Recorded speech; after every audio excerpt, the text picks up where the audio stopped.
is life black and white? Today it is, apparently. I have a nephew, he's 20. Another one is 24. Another one is some years younger than that. Do you know that they are candidates to be shot dead in the street like a dog? Because of an accident, somebody didn't know. Oh, I didn't realize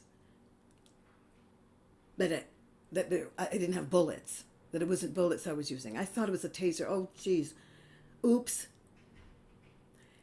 Central Park 5, the Groveland 4, Trenton 6.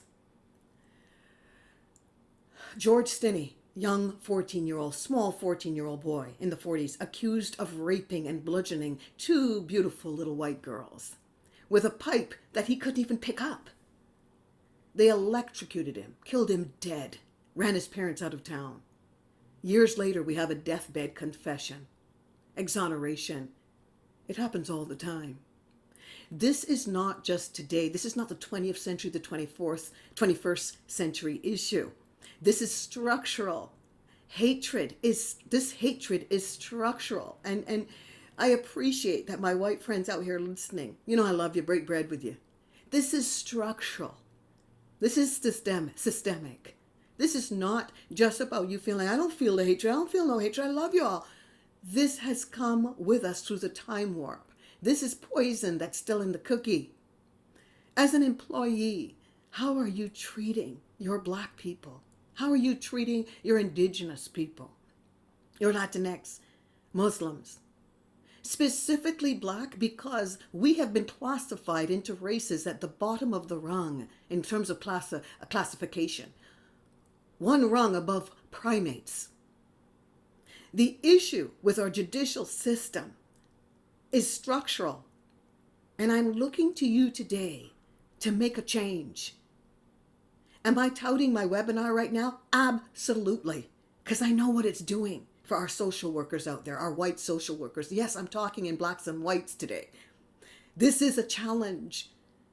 The way white police officers are treating our brown and Black people, our mixed race people, it's structural. And that's the only way we can address it, is to give you a 101. If you have no history or you think you have history, there's stuff that we didn't get in school and we must have it now. If not, it won't end. This is bigger than we know. This is not just about black and white. This is about the dichotomy and duality of two nations. Think about it. In Double Consciousness, our webinars, we deal with all of it. We look at who are really the super predators. And it has to be looked at. There's a lot of pain going on out here. But again, historically, when Black people have a cold, when white people have a cold, white people have a cold, you have a little sniffle. Black people have pneumonia. And when you have pneumonia, we're on life support. Nobody wants to talk in black and white terms. We're all looking for racial harmony and reconciliation. But the reality is, I'm asking you to join our webinars called Double Consciousness. We look at racial conciliation. We look at racial harmony, but we also have to look at the history. We go through the time warp and we look at the historic component, the systemic component, the structural component, and where this came from. People looking up on trees while people are hanging from the strange fruit.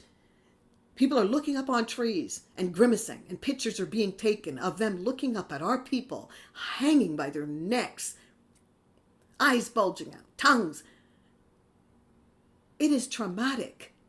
Right now, what we're going through on this planet, there's a lot of trauma. But this people is not just resilient because they've been kicked around. This people are resilient because when they connect to their history and understand what's happening, they start to do things. They do webinars. They try to, there's a lot of wonderful content and webinars and trainings out here. There's no excuse.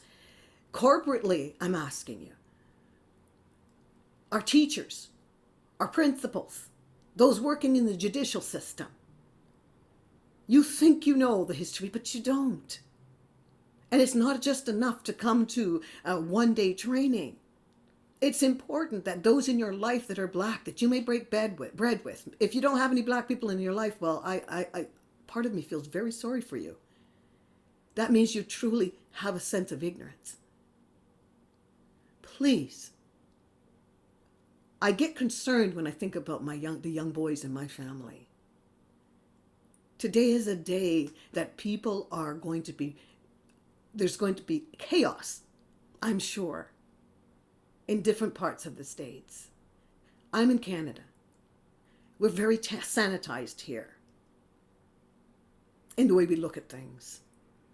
But what are you going to do about the probability and the possibility of sanitized accidents in our streets that involve our young black men or older black men? I'm going to leave some information for you. And I'm asking you.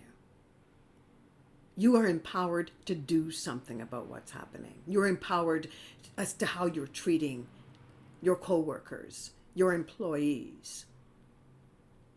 I'm calling out again to teachers, therapists, coaches, those working in the judicial system, the corporate world. How are you treating your brown and black people? How are you really treating them? Thank you for your time.